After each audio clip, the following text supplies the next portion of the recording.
Hello guys, तो आज का जो हमारा लेक्चर होगा वो इंडक्टिव रिएक्टेंस और कैपेसिटिव रिएक्टेंस के बेसिस पर होगा। ठीक है, मैंने इससे जो प्रीवियस वाले लेक्चर थे जिनमें हमने स्टडी किया था कि सिंगल कंपोनेंट को हमने कनेक्ट करते हुए वेव फॉर्म बनाई थी।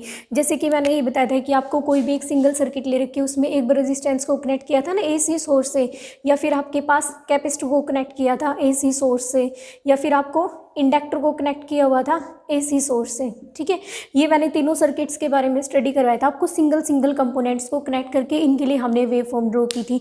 इसमें हमने ये जब दो टॉपिक्स किए थे, जब सिंगल कैपेसिटर को कनेक्ट किया था फिर सिंगल इंडक्टर को कनेक्ट किया था, तो उसमें मैंने आपको दो टर्म्स का जिक्र किया था। एक था आपका इंडक्टिव रिएक्टेंस और एक था आपका कैपेसिटिव रिएक्टेंस। वहाँ पर मैंने इनके फॉर्मूलाज भी बताए थे, लेकिन इनको हमने डिटेल में स्टडी नहीं किया था, तो इस लेक्चर में हम इन्हीं के बारे में डिटेल से स्टडी करेंगे। ठीक है गाइस, तो जैसे आपका रेजिस्टेंस होता है, जो आपका रजिस्टर होता है वो रेजिस्टेंस ऑफर करता है ना, उसी तरह से आपका जो इंडक्टर होता है, इंडक्टर का मतलब क्या होता है कि कोई भी मैंने एक सिंगल कॉइल है उसको स्प्रिंग की फॉर्म में बैंड किया हुआ है। ठीक है, वही आपका इंडक्टर होता है। तो इंडक्टर जो रेजिस्टेंस ऑफर करता है उसी को हम क्या बोलेंगे, इंडक्टिव रेजिस्टेंस। ये मैंने इसकी डेफिनेशन में लिखा हुआ है, the resistance offered by the inductor is called inductive reactance. जितना रेजिस्टेंस आपका इंडक्टर ऑफर करता है वही क्या होगा, आपका इंडक्टिव रिएक्टेंस होगा। ये होता है आपका इंडक्टिव रिएक्टेंस का formula, XL is equal to omega L के इक्वल। जो इंडक्टिव रिएक्टेंस है उसको हम एक्सएल से डिनोट करेंगे। ठीक है, एक्स तो यहाँ पर रेजिस्टेंस के लिए यूज़ किया गया है, और जो एल इसमें सबस्क्रिप्ट में जो एल लगा है, एल का मतलब क्या होता है, इंडक्टर, तो इसको हम क्या बोल देंगे, इंडक्टिव रिएक्टेंस। ही इसकी वैल्यू होती है XL is equal to omega L के इक्वल। ओमेगा यहाँ पर क्या होगी, एंगुलर फ्रीक्वेंसी, और जो एल होगा वो होगा आपका सेल्फ इंडक्टेंस। ठीक है, एल के बारे में तो हमने पहले भी स्टडी किया ना, सेल्फ इंडक्टेंस वाला जो टॉपिक था उसमें मैंने अच्छे से एक्सप्लेन किया था कि एल आपका कहाँ से आता है, तो एल होगा आपका सेल्फ इंडक्टेंस। ओमेगा जो होती है आपकी एंगुलर फ्रीक्वेंसी, उसकी वैल्यू कितनी होती है, 2 पाई एफ के इक्वल होती है ना, ओमेगा की वैल्यू 2 पाई एफ के इक्वल होती है। इस ओमेगा की वैल्यू को मैं यहाँ रख दूँ तो आपकी जो एक्सएल की वैल्यू आएगी वो कितनी आएगी, 2 पाई एफ और साथ में आपका एल एज इट इज़। तो एक्स जो आपकी इंडक्टिव रिएक्टेंस है उसको हम ऐसे भी लिख सकते हैं, या फिर आपका जो इंडक्टिव रिएक्टेंस है उसको आप ऐसे भी लिख सकते हो। ठीक है, समझ में आया क्या होता है इंडक्टिव रिएक्टेंस। तो है तो जो ये मेरे पास है तो एक तरह से रेजिस्टेंस ही है ना, इंडक्टर के थ्रू जो रेजिस्टेंस है उसी को मैंने इंडक्टिव रिएक्टेंस बोला है। तो जो यूनिट आपकी रेजिस्टेंस की होती है, क्या यो यूनिट आपकी इंडक्टिव रिएक्टेंस की नहीं होगी ना। तो रेजिस्टेंस की ऐसा यूनिट क्या होती है, ओम। तो आपकी जो इंडक्टिव रिएक्टेंस होगा उसकी भी ऐसा यूनिट क्या हो जाएगी, ओम हो जाएगी। समझ में आर्टिकल। तो सिंपली जो आपका इंडक्टिव रिएक्टेंस होगा वो क्या होगा, कितना आपका जो इंडक्टर है वो कितना रेजिस्टेंस ऑफर कर रहा है, वही क्या होगा आपका इंडक्टिव रिएक्टेंस। जो नेक्स्ट है वो हम पढ़ेंगे कैपेसिटिव रिएक्टेंस। जैसे आपका इंडक्टर ने जो रेजिस्टेंस ऑफर किया था उसको हमने इंडक्टिव रेजिस्टेंस बोला। इसी तरह से क्या कहेंगे, जो कैपेसिटर जितना रेजिस्टेंस ऑफर करेगा उसी को क्या बोलेंगे, कैपेसिटिव रिएक्टेंस। ठीक है, कोई भी मैंने कैपेसिटर है वो मतलब कि कितना उसके थ्रू रेजिस्टेंस होगा उसी को मैंने क्या बोल दिया, कैपेसिटिव रिएक्टेंस। इसको एक्सी से डिनोट कर देंगे। इसकी वैल्यू होती है एक्सी इज इक्वल टू 1 में ओमेगा सी के इक्वल।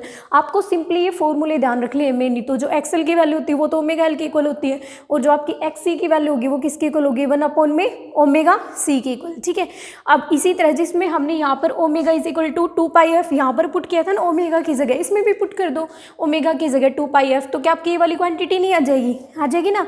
तो एक्सी की वैल्यू किसके इक्वल आ गई, 1 में 2 पाई एफ सी के इक्वल आ जाएगी। अच्छा, है तो ये भी रेजिस्टेंस, कैपेसिटर के लोगों चाहे इंडक्टर के लोगों, है तो रेजिस्टेंस है ना। तो जो रेजिस्टेंस की ऐसा यूनिट होती है वो इसकी हो जाएगी। इंडक्टिव के लिए कितनी थी इसकी ऐसा यूनिट, ओम थी। इसके लिए भी क्या हो जाएगी इसकी ऐसा यूनिट, ओम ही हो जाएगी ना। ठीक है, तो चाहे आपका रेजिस्टेंस हो, इंडक्टिव रिएक्टेंस हो, या फिर आपका जो कैपेसिटिव रिएक्टेंस हो, कुछ भी हो, आपकी है तो रेजिस्टेंस ही, तो इसके लिए जो ऐसा यूनिट होगी वो क्या होगी, ओम होगी। ओके, समझ में आया।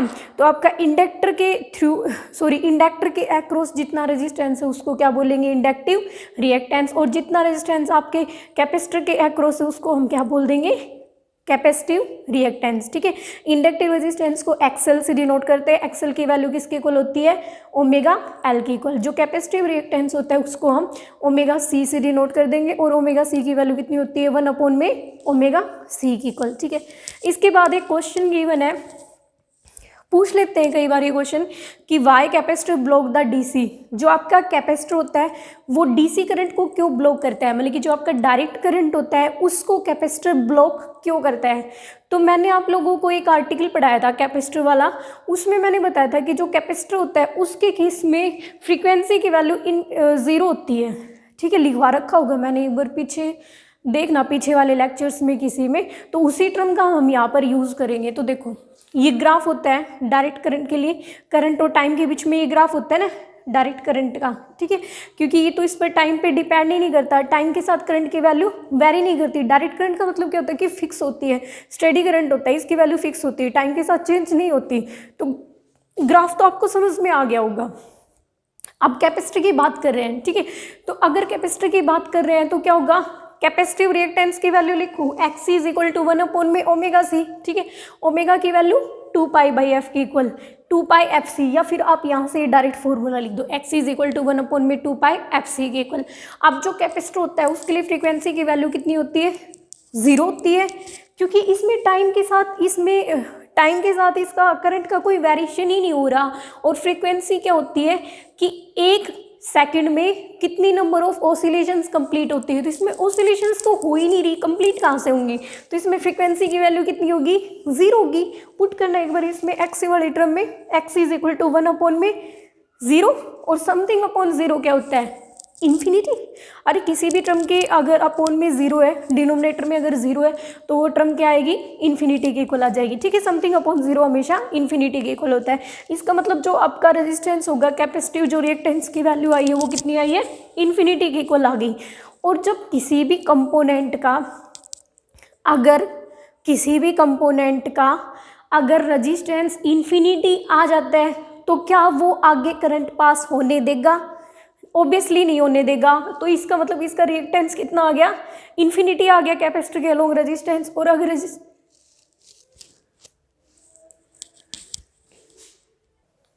तो अगर किसी भी कंपोनेंट का रेजिस्टेंस इन्फिनिटी आता है, तो रेजिस्टेंस इन्फिनिटी आ गया तो इसका मतलब क्या आगे करंट पास होने देगा, नहीं, क्योंकि रेजिस्टेंस का फंक्शन ही होता है कि करंट को आगे पास ना करे, ठीक है, करंट की सप्लाई को कम कर देता है रेजिस्टेंस, ये होता है रेजिस्टेंस का फंक्शन। अगर रेजिस्टेंस की वैल्यू बहुत ज़्यादा आ गई, इन्फिनिटी आ गई, तो क्या आपका आगे डायरेक्ट करंट जाएगा, नहीं जाएगा। और जो फ्रीक्वेंसी होती है वो डायरेक्ट करंट के लिए 0 है, ठीक है। अगर यहाँ पर AC होता तो उसके लिए फ्रीक्वेंसी 0 नहीं होती, तो ये क्या करेगा, सिर्फ DC करंट को ब्लॉक करेगा। तो इसलिए जो कैपेसिटर होता है वो हमेशा DC को ब्लॉक करता है। समझ में आया, जो कैपेसिटर होता है DC को ब्लॉक क्यों करता है, क्योंकि उसकी जो फ्रीक्वेंसी की वैल्यू कितनी होती है, 0 होती है। तो उस केस में क्या आ जाएगा आपका, जो इसके थ्रू जो रिएक्टेंस होगा, मतलब कि जो कैपेसिटिव रिएक्टेंस होगी उसकी वैल्यू कितनी हो जाएगी, इन्फिनिटी। तो ये क्या करेगा, DC को ब्लॉक कर देगा, ठीक है।